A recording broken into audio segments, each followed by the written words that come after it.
سیدنا موسیٰ علیہ السلام نے عرض کیا میں موسیٰ ہوں، اور خضر علیہ السلام نے دریافت فرمایا آپ موسیٰ بنی اسرائیل ہی کے ہیں؟ اور موسیٰ علیہ السلام نے فرمایا جی ہاں، میں وہی موسیٰ ہوں جو آپ کے پاس اسی لیے حاضر ہوا ہوں کہ آپ مجھے اس علم سے نوازیں جو اللہ تعالیٰ نے آپ کو عطا فرمایا ہے۔ اور خضر علیہ السلام نے فرمایا اے موسیٰ میں وہی علم رکھتا ہوں جو میرے رب نے مجھے عطا فرمایا ہے اور جس کا علم آپ کو نہیں ہے، اور آپ کو اللہ تبارک و تعالیٰ نے جو علم عطا فرمایا ہے وہ مجھے نہیں بخشا گیا ہے۔ اور اس کے بعد موسیٰ علیہ السلام نے دریافت فرمایا کیا میں آپ کے ساتھ سفر کر سکتا ہوں؟ اور خضر علیہ السلام نے فرمایا میں تو آپ کو ساتھ لے کر چل سکتا ہوں، مگر راستے میں جو کچھ میں کروں گا اسے آپ دیکھ کر صبر نہیں کر سکیں گے۔ موسیٰ علیہ السلام نے فرمایا آپ مجھے صبر کرنے والوں میں ہی پائیں گے، اگر اللہ تبارک و تعالیٰ نے چاہا تو سچا صبر کرنے والا، اور میں کسی صورت میں آپ کے حکم کے خلاف نہیں کروں گا۔ بہرحال آپ دونوں نے سفر شروع کیا۔ ساحل پر پہنچے تو ایک جہاز ان کے قریب سے گزرا۔ دونوں بزرگوں نے اسے رکوا کر اس میں سوار ہونے کے لیے کہا۔ جہاز کے عملے نے حضرت خضر علیہ السلام کو پہچان لیا اور آپ کی تعظیم و تکریم میں آپ سے کوئی معاوضہ نہیں لیا۔ ابھی یہ دونوں حضرات جہاز پر سوار ہوئے تھے کہ ایک چڑیا نمودار ہوئی۔ اس نے اپنی چونچ سمندر کے پانی میں ایک دو مرتبہ ڈالی۔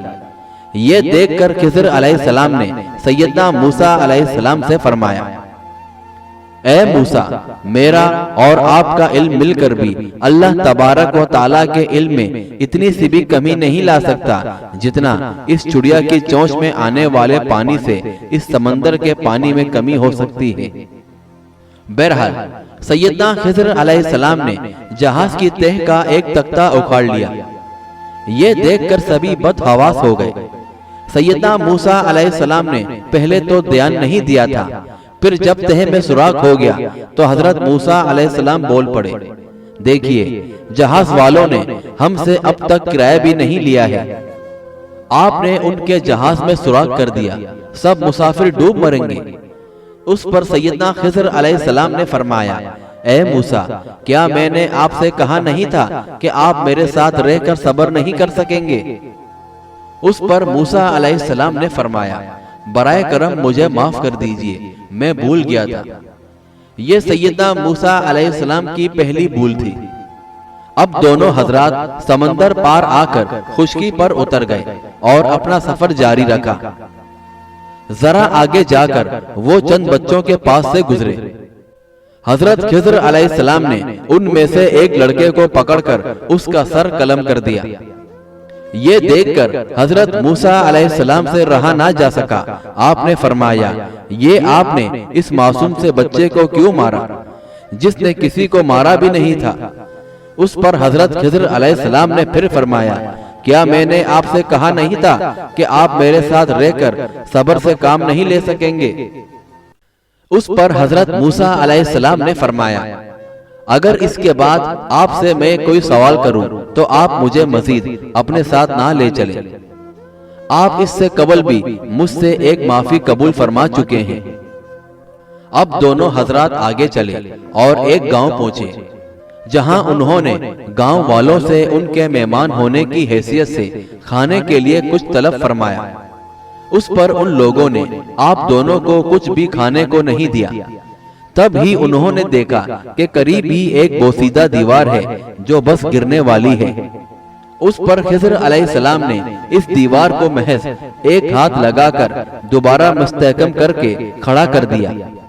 یہ دیکھ کر حضرت موسیٰ علیہ السلام نے فرمایا اے خضر اس بستی کے لوگوں نے ہمیں مہمانوں کی حیثیت سے کھانا تک کو نہیں دیا، لیکن آپ نے اس دیوار کی مرمت کر دی، حالانکہ آپ چاہتے تو اس کام کے بدلے ان بستی والوں سے معاوضہ طلب کر سکتے تھے۔